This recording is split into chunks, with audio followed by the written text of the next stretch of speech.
Todos sabemos que desde que en la Biblia podemos ver cómo Dios le ha dado la solución al hombre desde el principio hasta el final, ¿verdad?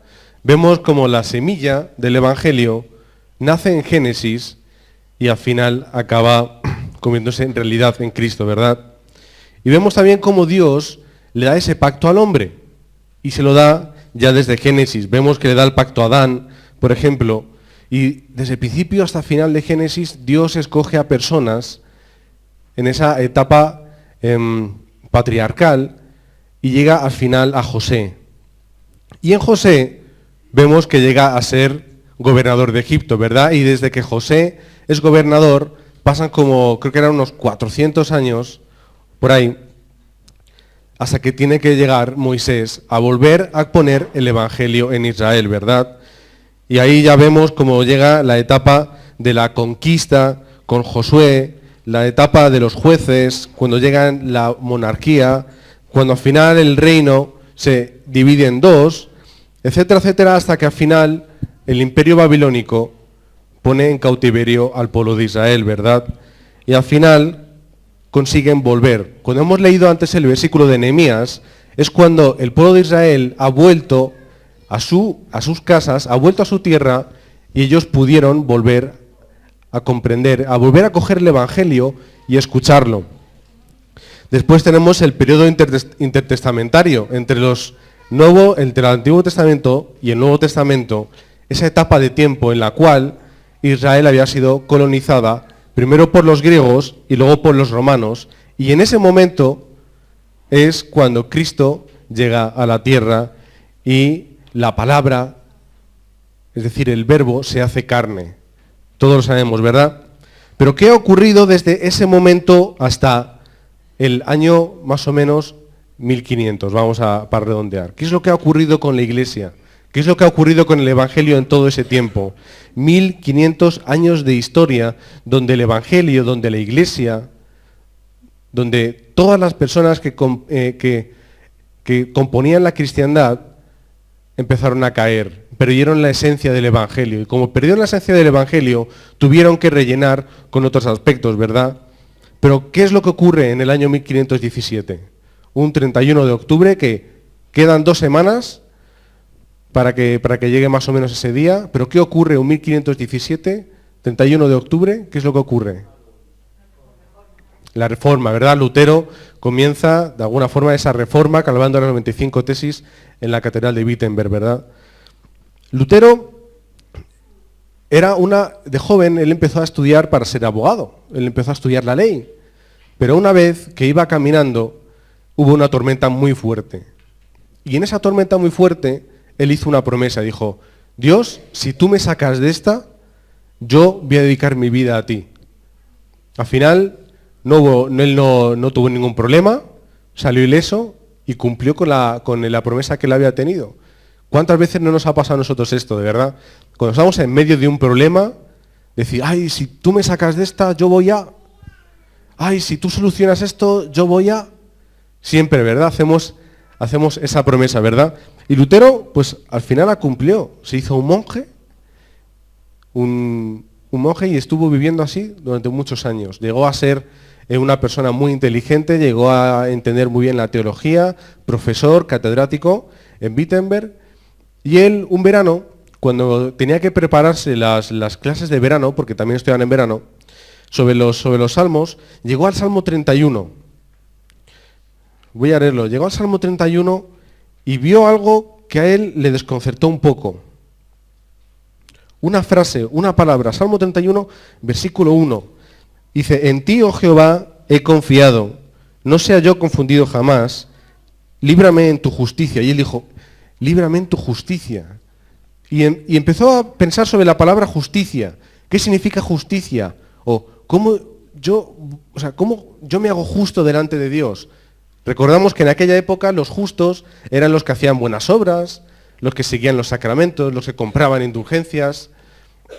Sin embargo, él ve la palabra justicia y empieza a leer la Biblia y empieza a estudiar más profundamente y busca la palabra justicia. Allí no había concordancias. Él no podía decir: bueno, a ver, palabra justicia aparece en tal versículo, voy a leerlo. Él cogió la palabra de Dios y empezó a leer. Y llegó al primer capítulo del libro de Romanos. Y ahora sí que lo vamos a leer todos juntos. Romanos 1, versículos 16 y 17.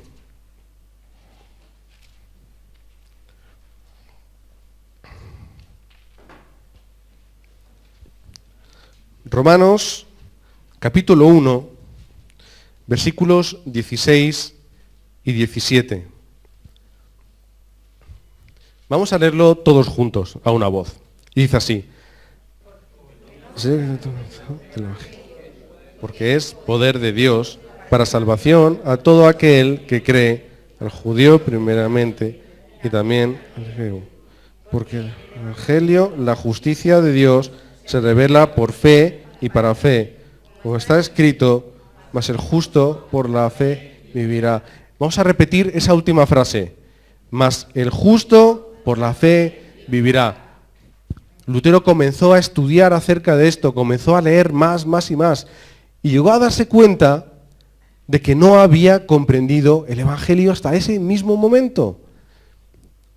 No había comprendido el Evangelio hasta ese momento. Y él pudo, a través de este versículo y a través de entender la fe, la gracia, la justicia de Dios, y pudo tener una verdadera conversión a Cristo.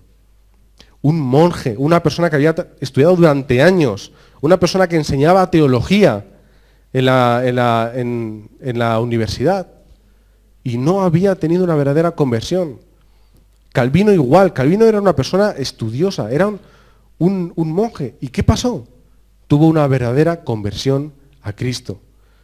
¿Cómo es posible, verdad? Que personas durante tanto tiempo que supuestamente ya habían tenido su propia conversión, no la habían disfrutado.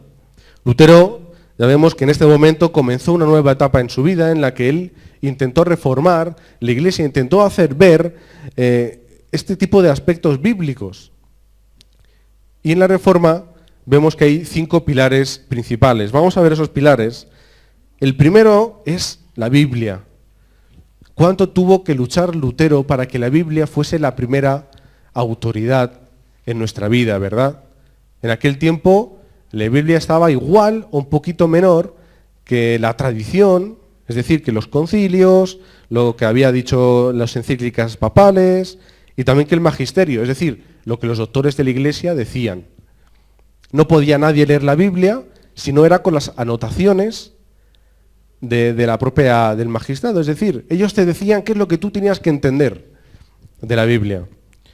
Y Lutero dijo, no, la Biblia es la primera autoridad. Y nosotros tenemos la gran bendición de poder tener aquí la Biblia, que es la palabra de Dios, ¿verdad? Y tenemos que disfrutar de ella, como dice Timoteo, 2 de Timoteo 3, en los versículos 16, dice, toda escritura es inspirada por Dios y útil para enseñar, redarguir, corregir, instruir en justicia, al fin de que el hombre de Dios sea perfecto, enteramente preparado para toda buena obra. La Biblia, ¿verdad? La palabra de Dios. No tenemos que olvidar la importancia que tiene la palabra de Dios en nuestra vida. ¿Y qué importancia tiene? Toda, ¿verdad? Es viva, es eficaz. Y Lutero, solo por entender un par de versículos de la Biblia, sinceramente, pudo comprender el Evangelio de Cristo. ¿Cuánto más nosotros no podemos hacer en nuestra vida? También la Biblia, la palabra de Dios, cambia nuestra vida. ¿Qué es lo que dice la palabra? ¿Cómo se adquiere la fe? Al escuchar la palabra de Dios. Solamente escuchando la palabra de Dios que nosotros podemos cambiar nuestra vida. El segundo pilar es la gracia. Él decía, sola gracia. ¿Por qué? Porque él ya no creía en las obras. Ya no es lo que yo tengo que hacer, no es lo que yo puedo hacer, no es lo que la gente me dice que tengo que estar haciendo. No es que si yo soy bueno, si soy malo, si me porto bien, si me porto mal, si cumplo con esto, con lo otro, si vengo a la iglesia, si predico, si no predico, si leo la Biblia o no. No importa eso. Entre comillas, no importa. ¿Por qué? Porque la gracia es un regalo. La salvación es un regalo. No con obras ni con méritos propios, sino que es un Dios, sino que es un don que Dios nos ha dado personalmente. Y podemos decir, la gracia, como decía un teólogo del siglo pasado, Bonhoeffer decía, la gracia barata con la gracia cara. ¿Qué quiere decir? Para mí es barata, es un regalo que Dios me ha dado, ¿verdad? ¿Cuánto nos ha costado a nosotros la salvación? ¿A mí cuánto nos ha costado? Es un regalo, ¿verdad? Pero ¿a Dios cuánto le costó? La muerte de Cristo en la cruz, ¿verdad? Entonces, tenemos que disfrutar de ese regalo que Él nos ha dado y algo que nosotros no podíamos hacer por nosotros mismos. Era imposible que nosotros pudiésemos ser salvos si no es por la gracia de Dios. Y luego, como hemos leído, ¿verdad? La fe. La fe, simplemente por fe, es que nosotros somos justos, nosotros somos salvos. Porque el Evangelio no es legalismo, el Evangelio no es sufrimiento, el Evangelio no es inseguridad, sino que es gracia, poder y acción, ¿verdad? Solamente por fe, la fe que nosotros tenemos es lo que nos tiene que llevar al Padre. Y como dije también otra vez, tenemos que tener la fe que nos haga hacer cosas que jamás habíamos pensado que podíamos hacer.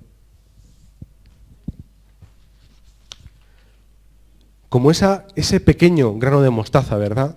Tan pequeñito, tan aparentemente insignificante, ¿verdad? Pero luego que se hace tan grande, ¿verdad? La fe se cultiva por medio de escuchar la palabra de Dios. Por eso a veces tenemos tantos problemas de incredulidad, porque no tenemos el hábito correcto espiritual de estar escuchando la palabra de Dios. A veces nos conformamos con los domingos, ¿verdad?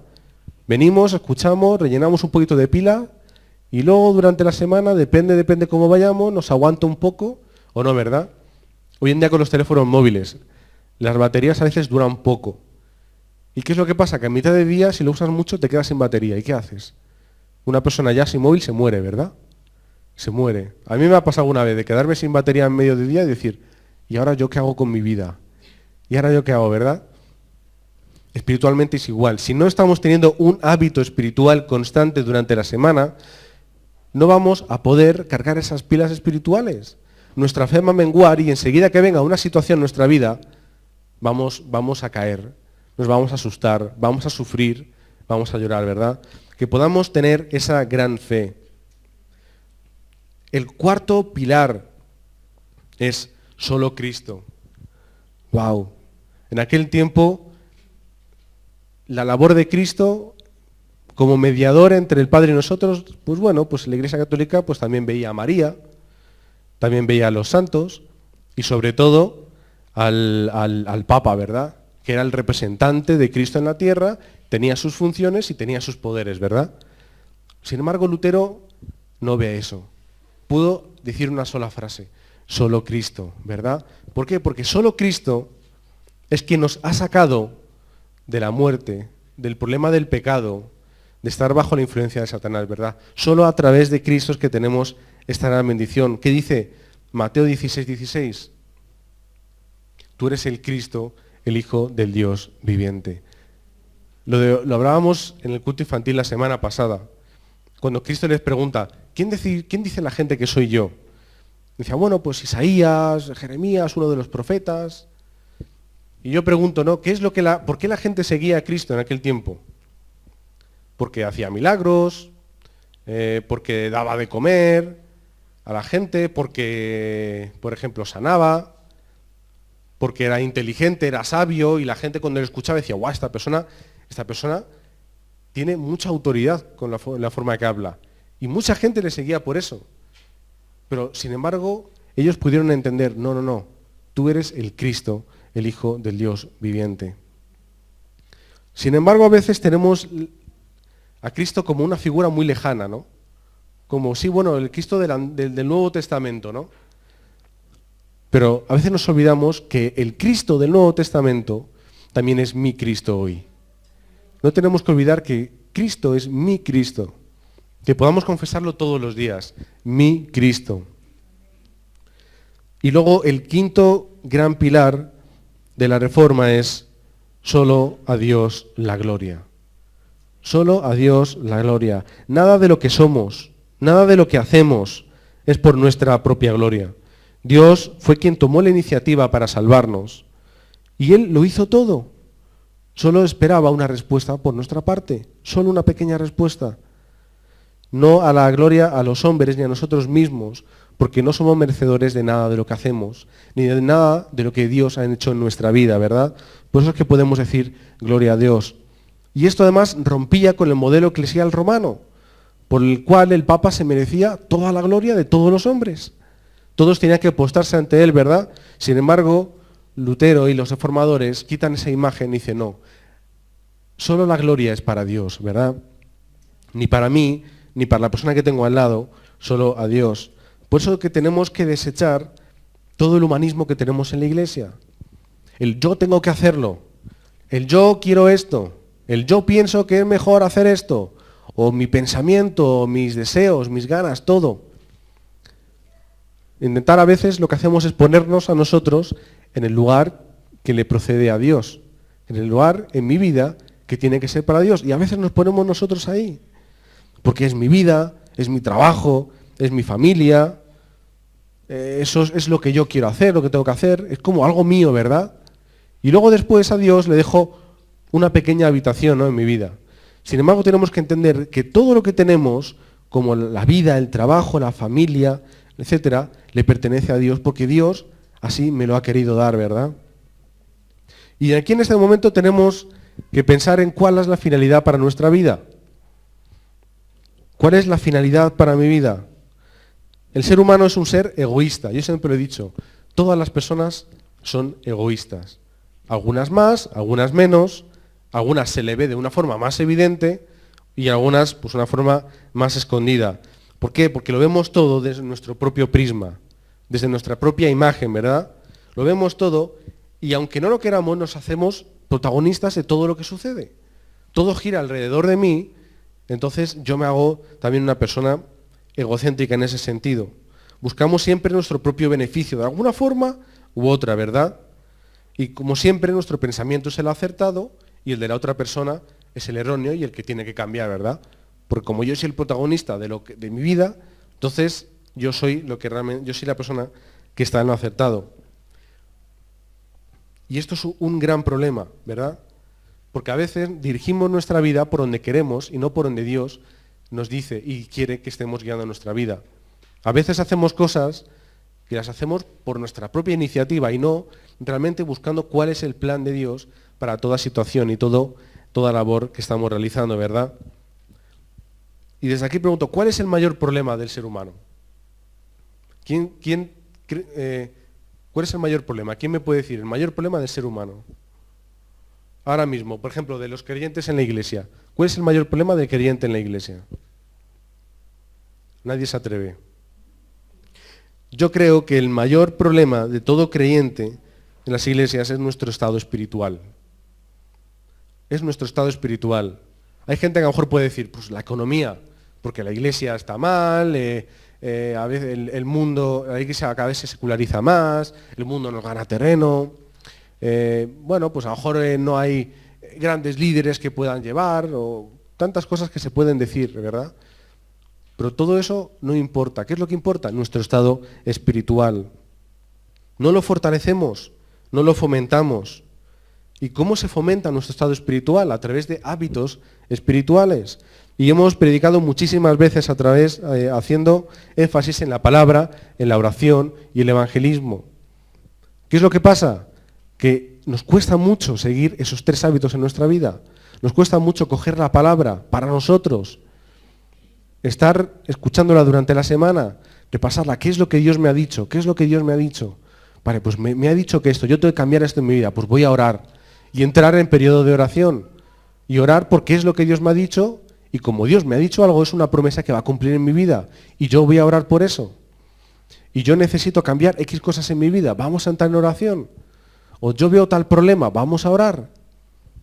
Cualquier momento es necesario que estemos orando. Tiene que ser un hábito en nuestra vida de día y de noche. Y el evangelismo, ¿cuál es la finalidad de todo? Que pues, yo tenga un buen estado espiritual, o que yo esté feliz, que yo esté contento, etc. ¿Esa es la finalidad? La finalidad es que nosotros podamos transmitir a otros que Cristo es la única solución para sus vidas. Por lo tanto, también tiene que ser un hábito en nuestra vida, el evangelismo. Lo hemos dicho muchas veces, ¿verdad? Que tenemos que ser, ¿cómo era? tenemos que tener la vida de evangelista, ¿verdad?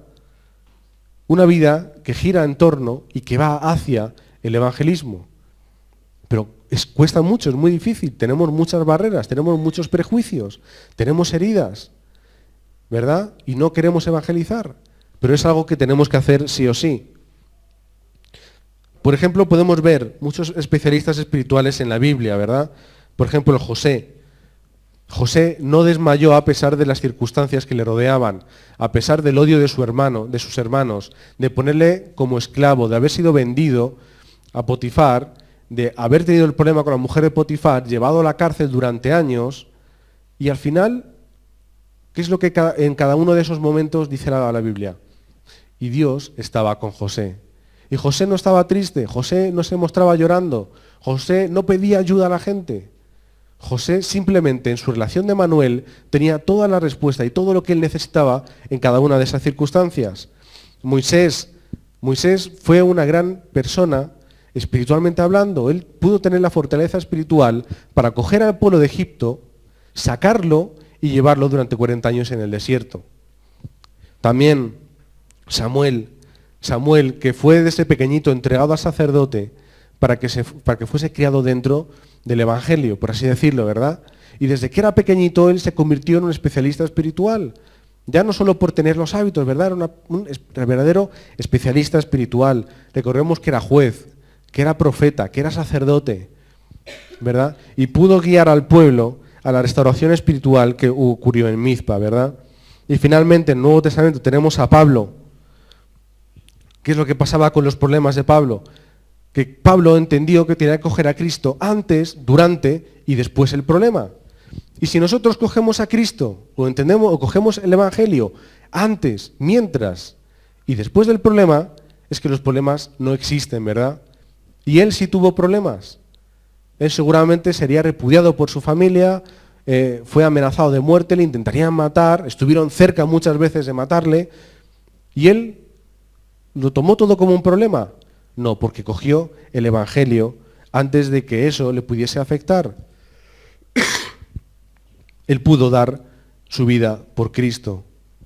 Y como hemos dicho antes, Cristo no solo vino para alimentar a las personas, para repartir pan y pescado. Cristo no vino para sanar al enfermo, al ciego, para sanar a Lázaro, al paralítico. No solo vino para hacer esas pequeñas, entre comillas, cosas en ese tiempo. Y tampoco Cristo vino para dar lecciones de ética y de moral, ¿verdad? No vino solamente para enseñar como mucha gente pensaba que vino, sino vino para salvar almas. ¿Y eso cómo se le llama? Evangelización. Otra vez, Cristo vino para salvar almas. A veces ponemos mucho énfasis en lo humano, en lo material, en el alimento, en la salud física, en la intelectual, en las enseñanzas, ¿verdad? Pero Él vino para salvar nuestras almas, ¿verdad? Y nosotros tenemos que tomar ejemplos. Siempre se dice, no, el cristiano es la persona que sigue a Cristo, que imita a Cristo. Y a veces eso le ponemos mucho énfasis a la hora de ayudar al necesitado, de que todo el mundo esté bien, de poner buena cara a todo el mundo, de sonreír, de ayudar. Cuando va la anciana por la calle y ayudarla a cruzar, ¿verdad? Eso lo hace cualquier persona en el mundo. Hoy tenemos los bancos de alimento, personas que dan su esfuerzo de una forma desinteresada y gratis, por así decirlo, para que otras personas puedan comer. ¿Cuántos voluntarios? Ayer estaban echando la película de Lo Imposible, se llama, ¿no? Lo Imposible, el suceso que ocurrió en Asia, en el sudeste asiático, todos los tsunamis, todos los 150.000 muertos, creo que dijeron, una catástrofe, como decían, que pocas habían ocurrido en la historia como esa. Y cómo también salían personas hablando de los que allí vivían en medio de sus propios problemas, de sus propias circunstancias, de las muertes de sus familias, se desvivían por ayudar a las otras personas que estaban allí. Extranjeros, personas que no conocían, pero ellos se desvivían por simplemente hacer sentir mejor a ese tipo de personas. Es decir, ser buenos, hacer actos caritativos, dar de comer, ayudar a otras personas de una manera física o enseñar, dar buenos consejos, lo puede hacer cualquiera. pero salvar un alma no lo puede hacer cualquiera. Y yo te puedo dar comida hoy, te la comerás y mañana tendrás hambre. Yo te puedo ayudar en un problema físico, mañana te caes y puedes tener otro problema físico. Yo te puedo enseñar algo hoy, mañana lo olvidas. Pero salvar un alma es algo totalmente definitivo. Es una, ¿cómo decirlo? Es como coger un edificio, tirarlo y volver a construir otro nuevo perfecto, bien diseñado, sin ningún tipo de fisura, ¿verdad? Eso es lo que Cristo hacía en las personas. Y nosotros tenemos que hacer lo mismo. ¿Por qué? ¿Porque queremos ser seguidores de Cristo? Sí, pero por otro motivo, porque Cristo mismo nos lo dijo.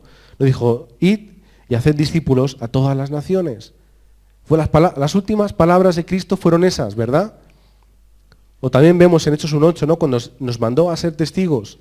No nos mandó solamente, ayudar a las personas, darles de comer, sed buenos.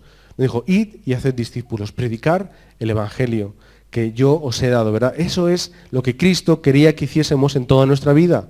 Es decir, otra vez, evangelismo. Y a veces cuando escuchamos la palabra evangelismo, nos sale como urticaria, ¿verdad?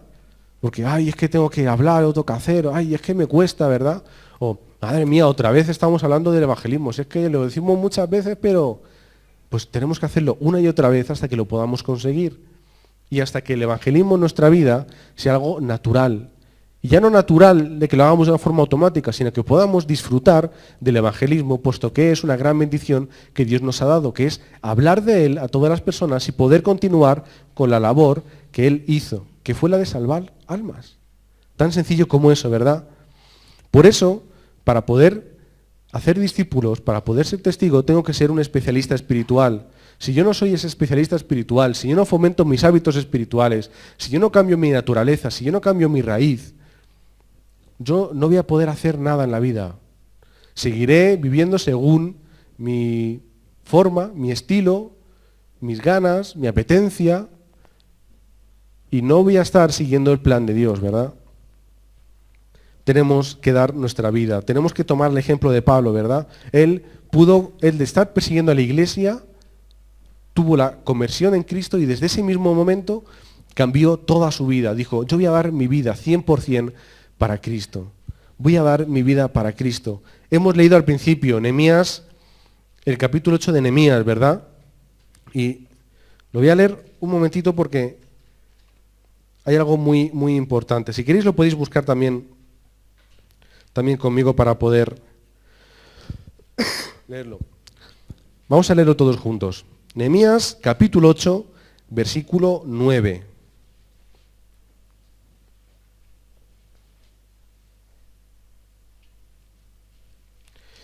Nehemías, capítulo 8, versículo 9.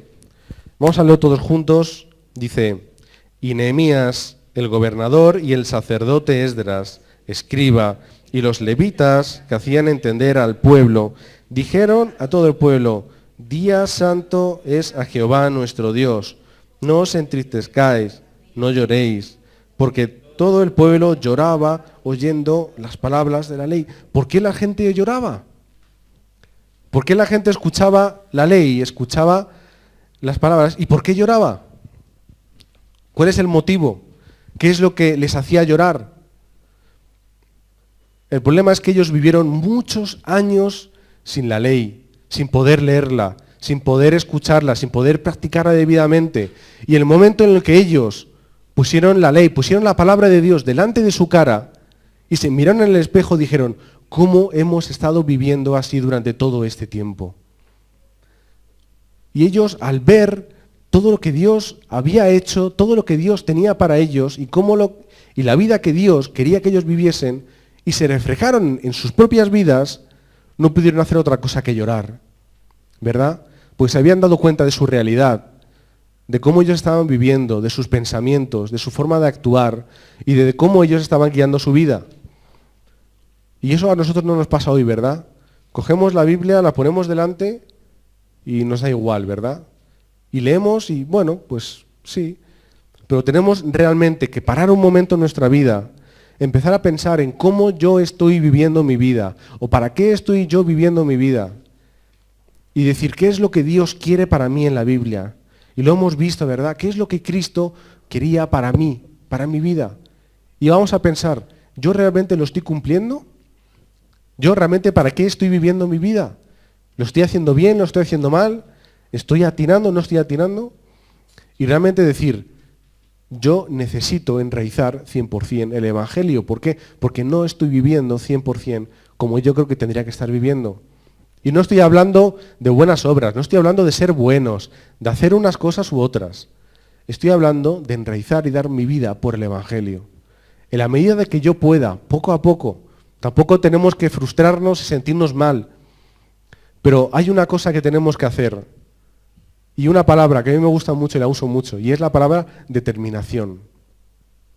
Tengo que determinar vivir mi vida conforme al Evangelio. Tengo que determinar vivir mi vida por y para el Evangelio. Y eso significa mucho, entregar muchas cosas. Pero como dice Cristo, nuestro yugo es muy pesado. Nuestra carga es dura de llevar.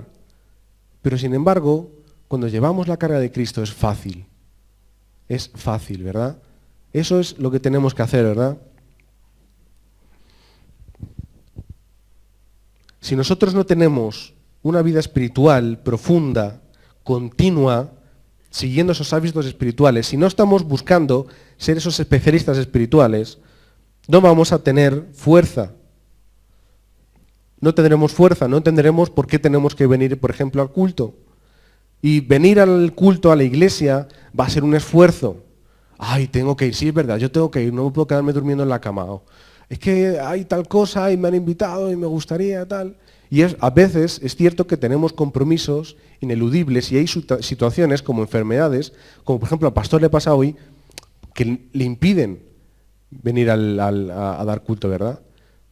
Pero todos siempre hacemos un esfuerzo para venir a la iglesia. ¿Por qué? Porque es lo que tenemos que hacer y sabemos que que es bueno. Pero ¿qué ocurre con el culto de los miércoles? Y todos los sábados por la mañana también nos reunimos. Y las veces que nos hemos estado quedando los domingos por la tarde, ¿verdad? ¿Qué ocurre? Eso cuesta, ¿verdad?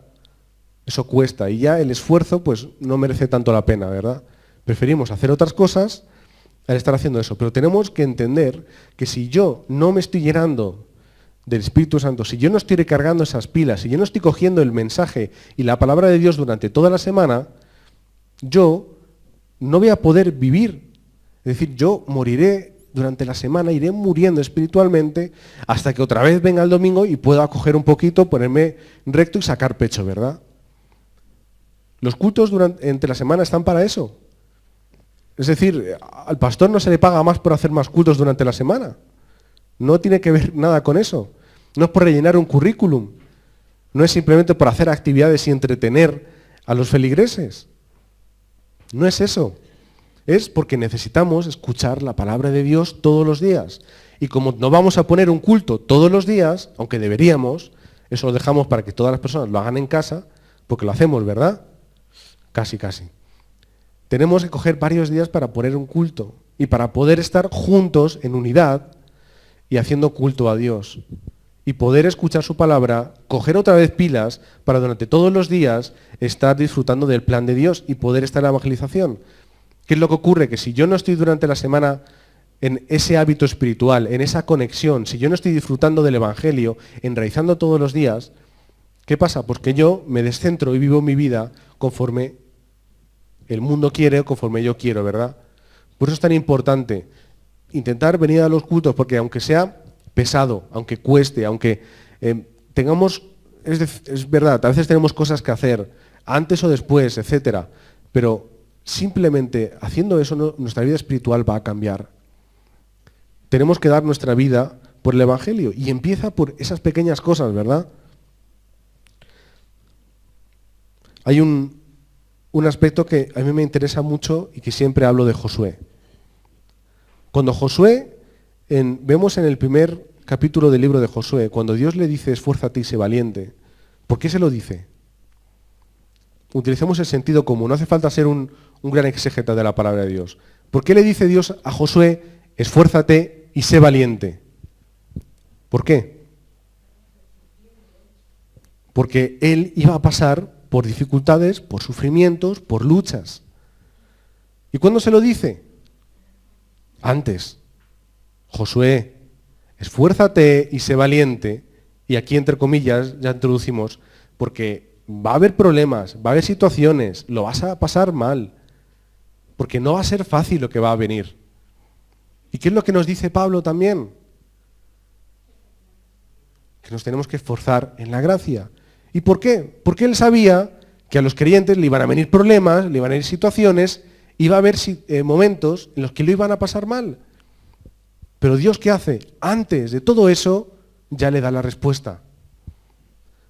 ¿Y qué tenemos que hacer nosotros? Antes del problema, coger la respuesta.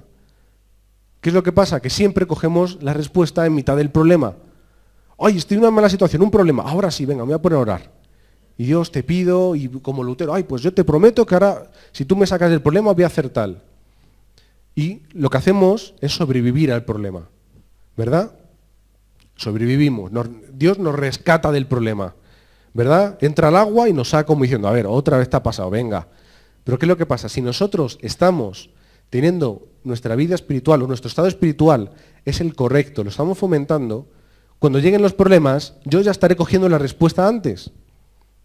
Y ya no será un problema, ¿verdad? Si yo estoy en una barca y me caigo, pero tengo el chaleco salvavidas, ¿de qué me voy a preocupar? Bueno, pues estoy flotando hasta que me suba otra vez, ¿verdad? Pero ¿qué es lo que pasa si no lo llevo? Pues me apuro, medio me ahogo, trago agua, me tienen que ayudar, es decir, es complicado.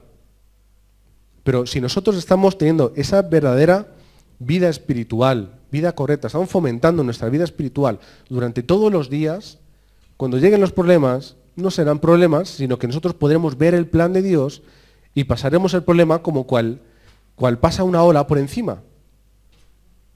¿Verdad? Entonces, de verdad, es muy sencillo. Es que es muy sencillo. Lo que pasa es que nosotros lo hacemos muy difícil. Y es estar teniendo estos hábitos espirituales todos los días. Y veremos cómo nuestro pensamiento cambia, cómo mi vida cambia. Todo alrededor se crea un color distinto, ¿verdad? ¿Cuántas veces hemos escuchado, ay, pues, tú tienes algo especial, no sé qué, y tú, bueno, sí, es que soy cristiano y tal? Nos ha pasado pues, a mucha gente, ¿verdad? Y lo hemos visto. Porque irradiamos una luz distinta, ¿verdad? Pues eso es lo que tenemos que hacer. Simplemente estar teniendo esa lucha espiritual durante toda la semana, todos los días. Requiere un poquito de esfuerzo, como todos los hábitos, pero tenemos que hacerlo. Vamos a tomar el ejemplo de Pablo, vamos a tomar el ejemplo de Josué, que cogían la resolución antes del problema. Vamos a ser también como Lutero, que pudiendo entender el Evangelio, él pudo tener las respuestas de cientos y miles de años. Hasta hoy, quedan 2 años para que se cumpla el 500 aniversario de la Reforma Protestante, de ese acto pequeño de Lutero. Lutero no era perfecto, su teología no es perfecta, sus formas no eran perfectas, su estilo de vida seguramente pues tampoco sería perfecto. Y mucha gente nos ataca hablando de eso. Y nosotros lo sabemos, Lutero no es una persona perfecta. Pero fue una persona usada por Dios para poder otra vez poner el Evangelio al frente de la iglesia. ¿Y nosotros somos perfectos? ¿Nuestras formas? ¿Nuestra manera de vivir? No, porque no podemos ser perfectos. Pero Dios nos ha dado el Evangelio para que podamos estar perfeccionándonos dentro de él. Y lo más importante, coger el Evangelio, no solo para mí, que primero tiene que ser para mí, sino para poder darlo a otros. Amén. Vamos a orar. Señor, te queremos dar gracias por el Evangelio que tú nos has dado, Señor, porque es lo más importante de nuestra vida. Porque no solo que nos satisface nuestras necesidades humanas, sino que también nos has satisfecho nuestra necesidad espiritual, Señor. Porque tú desde el principio de los tiempos ya tenías la respuesta para todo uno, para todas las personas, Señor. Y desde antes que nosotros naciésemos tenías un plan para nuestra vida, Señor. Que nosotros, pudiendo coger el Evangelio, podamos llegar a ese plan perfecto que tú tenías para nosotros, Señor.